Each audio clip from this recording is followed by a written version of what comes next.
argannaa jechuudha. Inumaayyuu inkwaan isa waaqummaa fi inkwaan isa kan addunyaa kan keenyaa kana dhiisne jechuudha. Tokko ni leen biraanii akka jedhe ani nama eessaa akkan ta'e beektu, eessaa akkan dhufe beektu. Ani ofii kootiin hin dhufne. Ani ofii kootii hin dhufne kan na ergetu jira. Isin immoo isan beektani inni immoo amanamaadha jedhe. Wangeela Yohaannis boqonnaa 7:28 irratti inni amanamaadha jedhe. Iddoo biraatti immoo akkati na ergite haa beekanii biyya lafaa dhaaban si kadhachaa jira yaa abbaa jedhe. Akkati na ergite haa beekan. Akka inumaayyuu akkuma isaan akkuma Yesuus ergameyyuu wallaalanii jiru mitiire akka isaan na beekaniifin kadhadhaa jedhe. Akka ergamee dhufeyyuu utuun nan ergameen dhufee beekaa jedhu didan jennaan abbaasin kadhadha akka na ergamee dhufee immoo inumaayyuu dhagahuu didan. Ana duwwaa miti. Maatewos boqonnaa 2:6 irratti maal jedhaa? Kutaa biyya ati yaa Beetlehem ishee biyya Yihuudaa keessaa ati hundumaarra hin xinnaattu jedha. Si keessaa kan mo'u saba koo Israa'eliin kan bulchu tokko hin ka'aa jedha. Lukaas boqonnaa 2:16 irratti immoo namichi jaarsi dulloomaa waliin tokko Yesuusin eeggachaa ture. Maal jedha kutaan sun? Fayyina isa Israa'eliif dhufu eeggachaa ture jedha. Isa addunyaaf dhufu hin jedhamne kutaa tokko keessatti iyyuu. Isa addunyaaf dhufu tun taane isa Israa'eliif dhufu jedhame jechuudha. Kana duwwaa miti. Kana duwwaa miti. Akkuma kanaa kutaa macaafa qulqulluu hojii ergamootaa keessatti yeroo dubbatan hojii ergamootaa boqonnaa 23 irratti Waaqayyo akkuma abdachiisee ture sanyii namicha kanaa keessaa Israa'eliif fayyisaa kaaseeran immoo Yesuusidha. Inumaayyuu akka inni Israa'elootaaf dhufee fi inumaayyuu immoo akka inni isteetii Israa'elootaa qofatti ergame ragaa nuu kennaa jechuudha. Kanaaf dhaamsan qabu yoo jiraate namoonni akkuma gogaleessaa sana jaanjoftanii waan isin hin gallee fi isin hin galiin itti galtanii waan isin hin galle keessa jaanja'aa dhugaa dhabdanii rakkachaa jirtan dhugaan tokko ittiin jirti. Dhugaan sunis Islaamummaadha. Amantiin ragaa qabu, amantiin dhugaa qabuu fi amantiin jireenya bara baraa qabu Islaamummaa qofaadha. Ragaa duukaa, dhugaa duukaa waan jiru hunda isinitti meeqan isin ofitti isin fiduu jechuudha. Akka isin diidatee isin ilaaltan miti.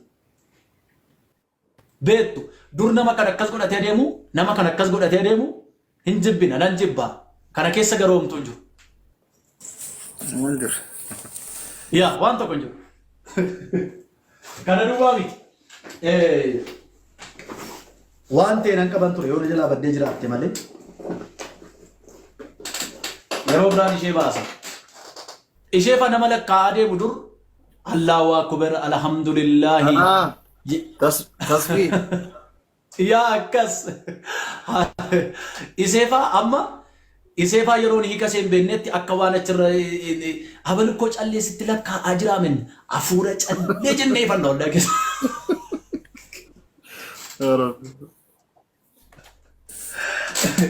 Achi keessa garuu wanti jiru homtuun jiru alhamdulillahi Allahu akbar wantoota akkas akkasiiti malee ofirraa.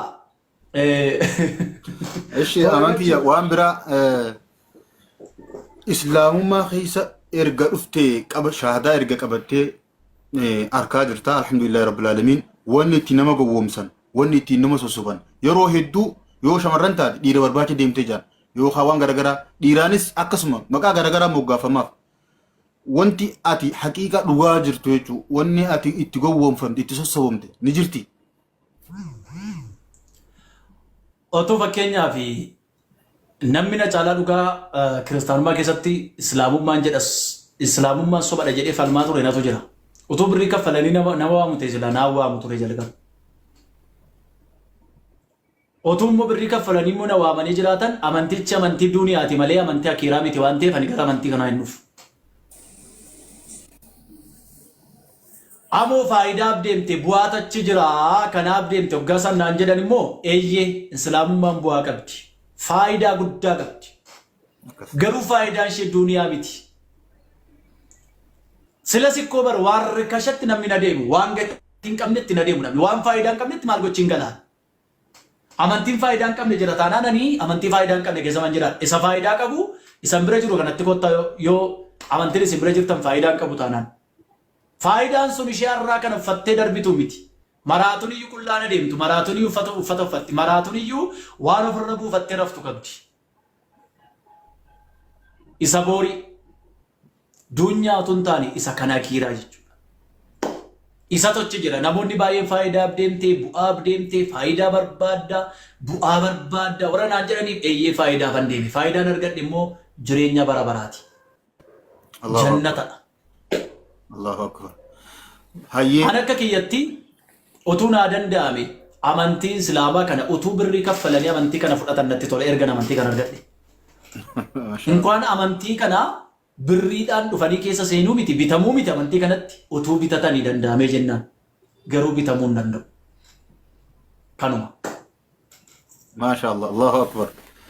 Hayyee mee ati gartee yeroo islaamummaatti dhufiin san miira gartee islaamummaan laalaa turte akkam akka jibbuu turte reefuu hanga sheenaan si dhuftee boochillee arkaan jira.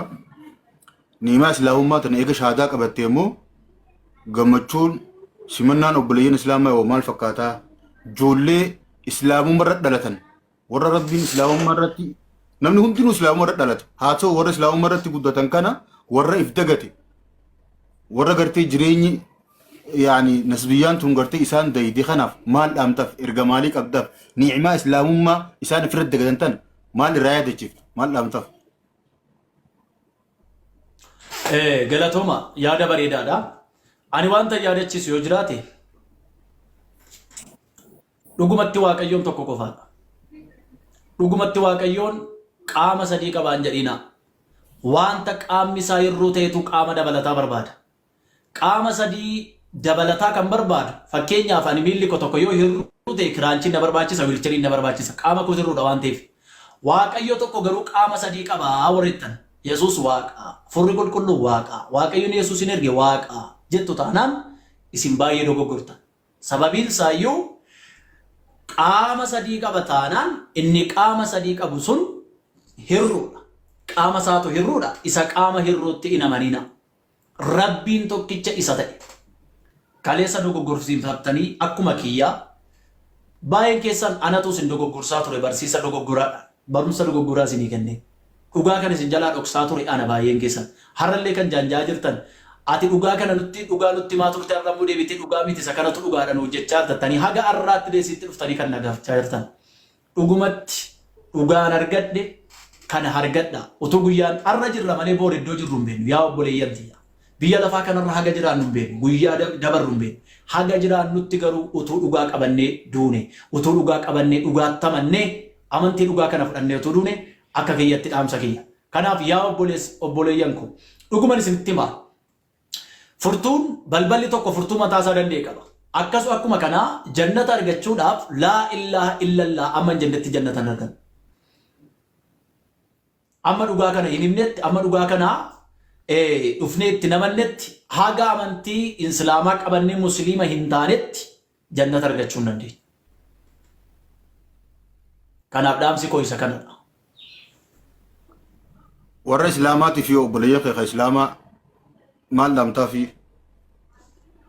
Waaw maashaallah galatooma ka jalqaba dubbattan hin dhaga'in hafe ani warra islaamaa taaneedhaan jechan se'ee ture.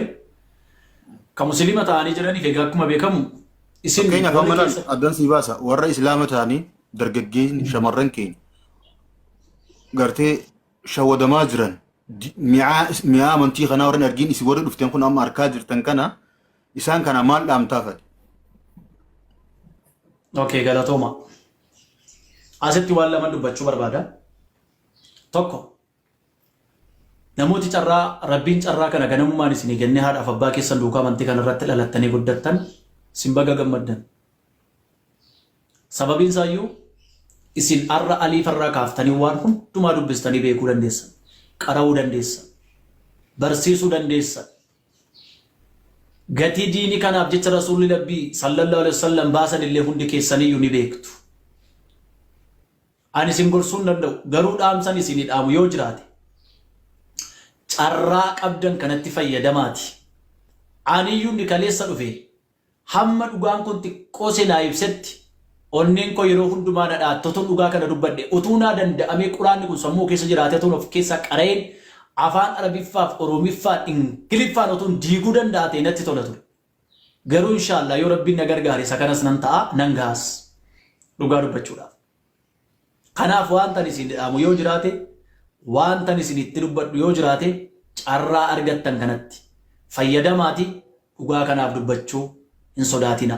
Inni lammiffaan namoonni keessa dhalattanii guddattanii otoo dhugaa kana beektanii garuu biyyaa wal qoodaa, wal arrabsaa, wal cigaa'aa, maqaa wal balleessaa, wal hadheessaa, wal cabsaa ooltan yoo jiraattan